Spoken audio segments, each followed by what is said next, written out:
That's General Mallory, soldier. The tall, naked man stepped over the unconscious corporal. He stopped to grab the pulse rifle, extra charges, comlink and whatever rations the corporal had, then walked away. Then, remembering he was still naked and did not have anywhere to put the extra gear, he doubled back and took his tactical belt and pouches too. He emptied out 2 of the pouches, stuffed the extra charges and comlink in them, and stepped down the corridor. Out of the corner of his eye, he spotted something in the discarded items from the pouch. Ah, there we go. He scooped up a metallic vape pen, activated it, put it to his mouth and drew a deep breath. Much better. He cocked the pulse rifle and kept going. Just then, an alarm sounded and 3 hollow screens lit up nearby. Each flashed a picture of his face, with Detain, Mallory, Gideon J, inmate 42, extremely dangerous underneath it. Mallory looked at the screens and grinned. You better believe it. He ducked just in time to avoid 2 pulse shots fired from behind. Multiple footsteps pounded down the corridor toward him. That's some good firing, boys. He returned fire, but 3 more quick bursts by his temple caused him to turn and run. Mallory, early 60s and fit for his age, reeked of engine coolant. He didn't necessarily have to remove his entire prisoner uniform to escape through that maintenance conduit earlier, but knew all uniforms in Alliance prison ships had biometric sensors woven directly into the fabric. There was no way to cut them out since they were part of the fiber. While he didn't think there were any in his underwear, he couldn't be certain. The last thing he needed was a blast door slamming shut in front of him. There would be at least 3 of those doors on the way to the evac pods, along with who knows how many guards. He would have some help if he was lucky, but not much. He ducked down 2 more corridors, alarms still blaring behind him, took a hard right, then got to one of the doors. It was already locked down. He pulled out the corporal's comlink and pressed it to the security sensor. The door slid open, but another, closer, alarm now sounded. He ran through a maze of different rooms, shouting into the comlink as he ran. Jansen, where you at, soldier? General? You need to get down there immediately, sir. What's the situation? I'm still in communications. I'll try to make it down there, but can't promise. They're looking everywhere for you. I think they're on to us, too. They can look all they want. I dropped my cage suit back in level D and my skivvies 1 level above. I'm freeballing it straight to the evac pods. They ain't never gonna find me unless those cameras go back online. All the aft cameras are down, sir. I had Gomez put them in a maintenance loop. No one will even notice until you've gone. I've also got an EVA suit ready for you. Might be a little snug. I got it from Commander Shockett. He's about your height, but thinner. Can't guarantee the boots will fit, but they should be close. Your evac pod is charged and ready to roll. Shockett? That'll do. Didn't figure he was a patriot. He's not, sir. At least I don't think he is. He just got off shift and is sleeping in his rack. He's the only guy your height, so I've been waiting for him to bunk down. Doesn't know I pinched his suit. Figures. Mallory dodged 2 more pulse shots while returning fire. How many loyal ones we got there, Jansen? Plenty, but most are scattered over 3 divisions. I can't reach them all at once right now. You're going to need to lay low for a while. Maybe 2 cycles, then we can regroup. Done and done, soldier. You're my eyes and ears here. Long as I've got you embedded, we can't lose. Sir, we've got... What? Wait, oof! Mallory could hear something happening on Jansen's side, but wasn't sure what. Then sounds of multiple pulse shots filled the comlink. Jansen? Jansen? You there, boy? Jansen? Inmate Mallory. Maybe. Who wants to know? Inmate Mallory, this is Group Captain Delgado. Delgado? Well, well. Desmond Delgado from Dawson City. Drop your weapons. Lie down flat on the floor with your hands behind your head. Stay exactly where you are. My men are coming for you. They have orders to shoot to kill if you resist. Group Captain, eh? Nice promotion, Delgado. Did you get that one for selling me out? You did that all by yourself when you used mass drivers to bombard that colony. That one asteroid killed over 127,000 people, a third of which were ours. Mass drivers get the job done, son. We were getting our asses handed to us before that. Would have lost for sure. By the gods, those mass drivers saved your life and the lives of your fellow soldiers. Who are you to question my actions? You're right. Who am I to question your actions? I had no right to judge you, which is why I reported you to the Alliance Solicitor General. The tribunal judged you. You're now a war criminal. You'll be spending the rest of your life in this penal ship. Delgado, you sure got a lot to learn about war, son. When I fight, I'm in it to win it. Some people got killed. So what? We tried to pry that colony away from them for nearly 3 cycles, but they wouldn't listen to reason. Heck, the Alliance should have pinned a medal on me for firing up the mass drivers. Those were my ace in the hole, boy, and they sure as hell did the trick. Mallory unlocked the final blast door, causing yet another round of alarms to go off. He spied the evac pod, climbed in, strapped in, and started the launch sequence.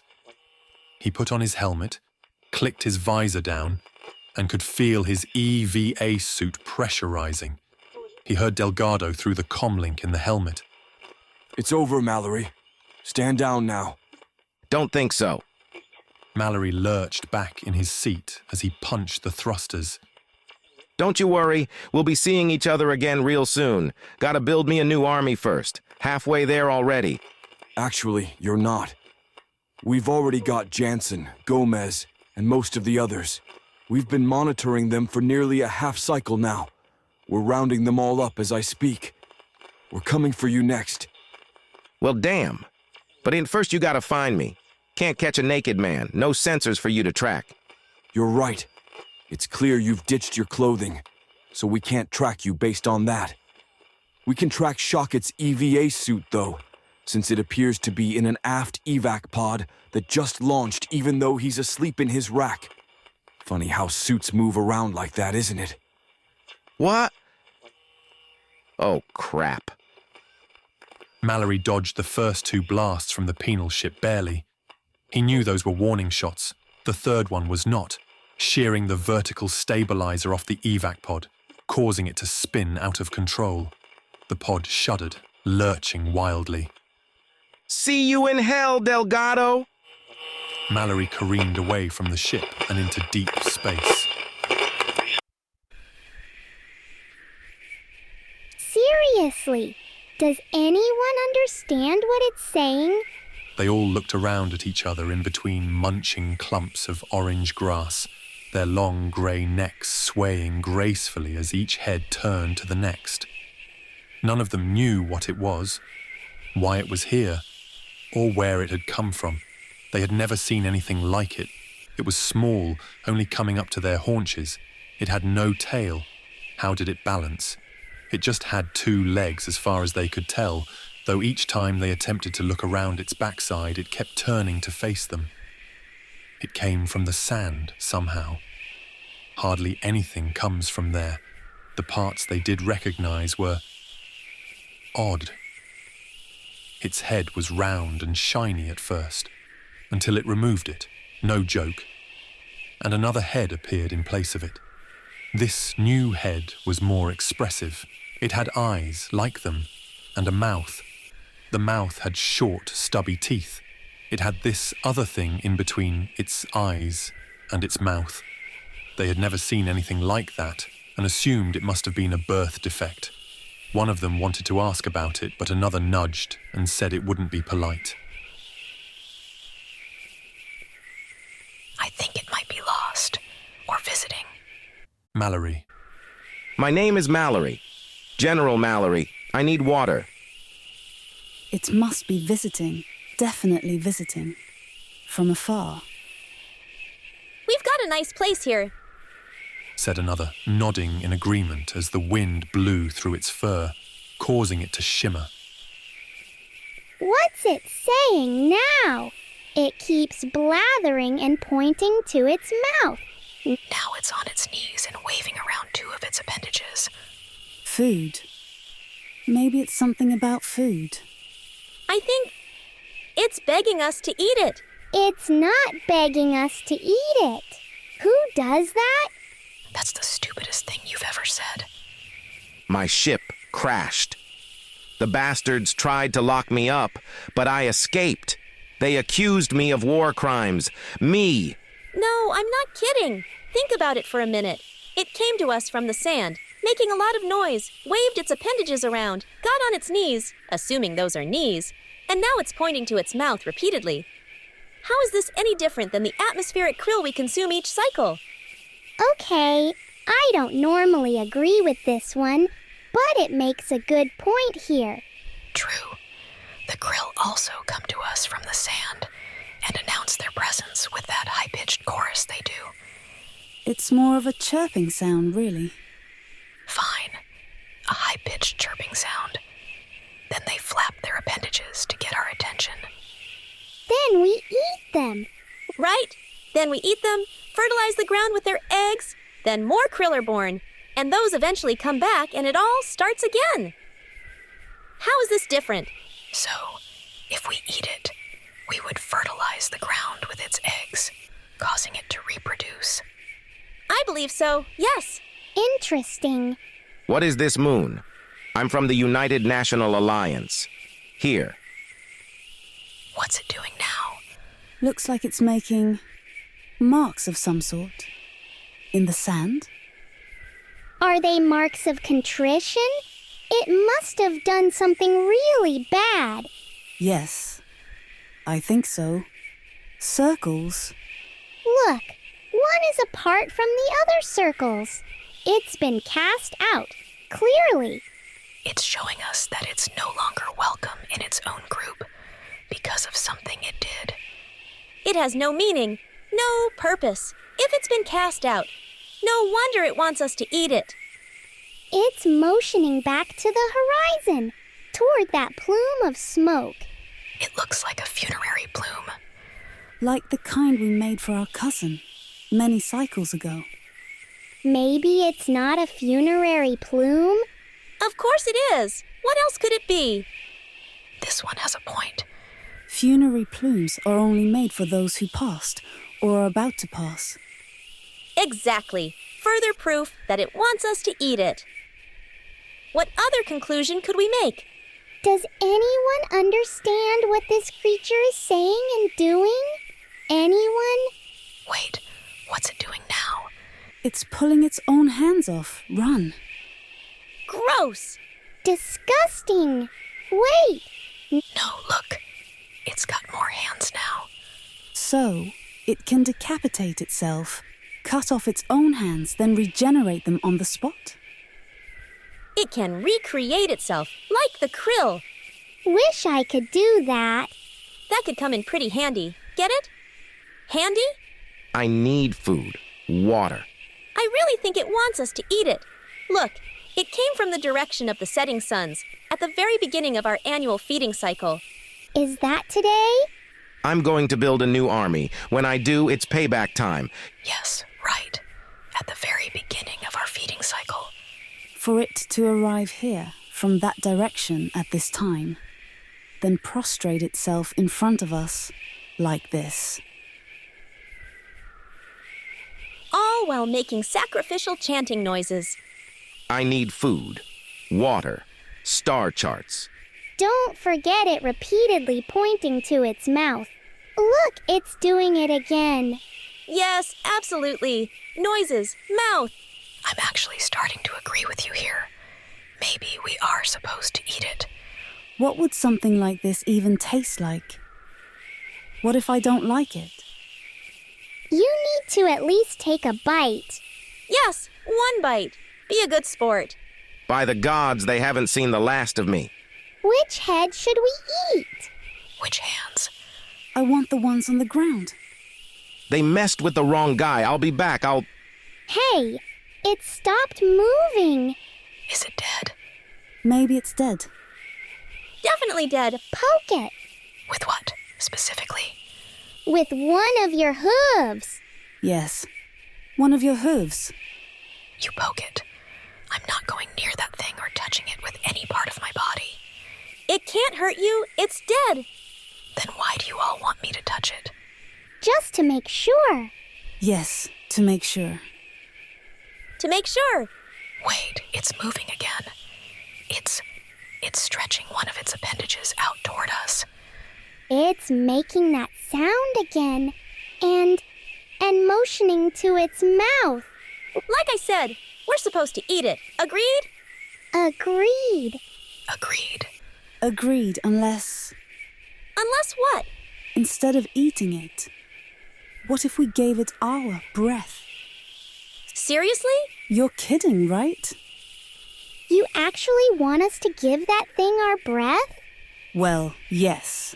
We haven't done that in some time. It might not even work anymore. Why would you even want to do this? I am lonely. Yes?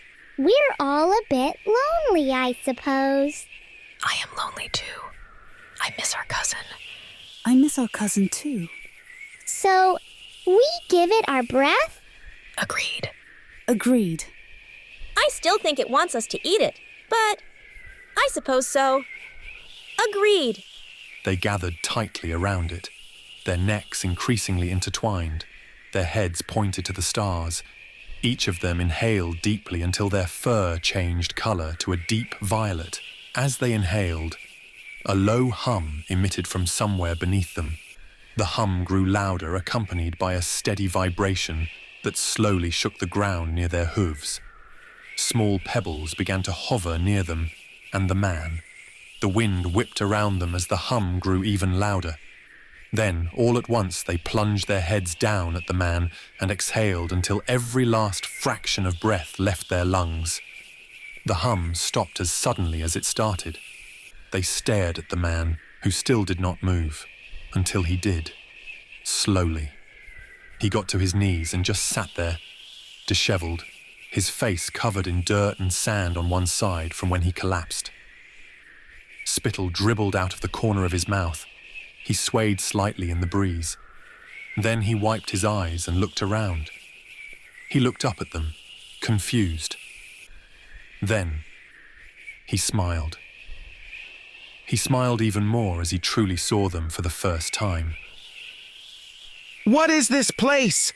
I feel different. I feel wonderful.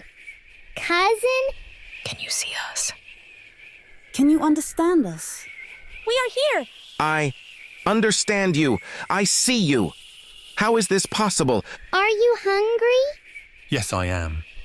Mallory stared at his fingers as his skin sprouted a fine coat of shimmering fur. But I still feel as though I should raise an army. Don't push it, cousin. It will pass. I felt the same when I first came here. What do you mean? We all come from beyond the sand, as you did. I believe my name was once Admiral Zhao Xia, from Homeland. You weren't Xia. I was. Oh, that's right.